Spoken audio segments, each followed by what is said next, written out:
Hi everybody and welcome.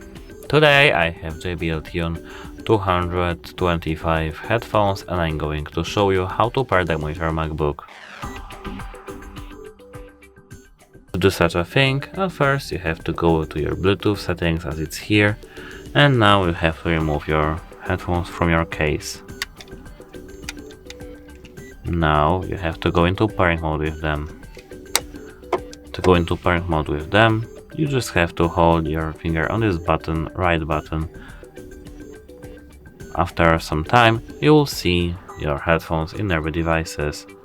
You have to hover it and click connect. Now you're connected. That's it. Hope it helps you. Goodbye.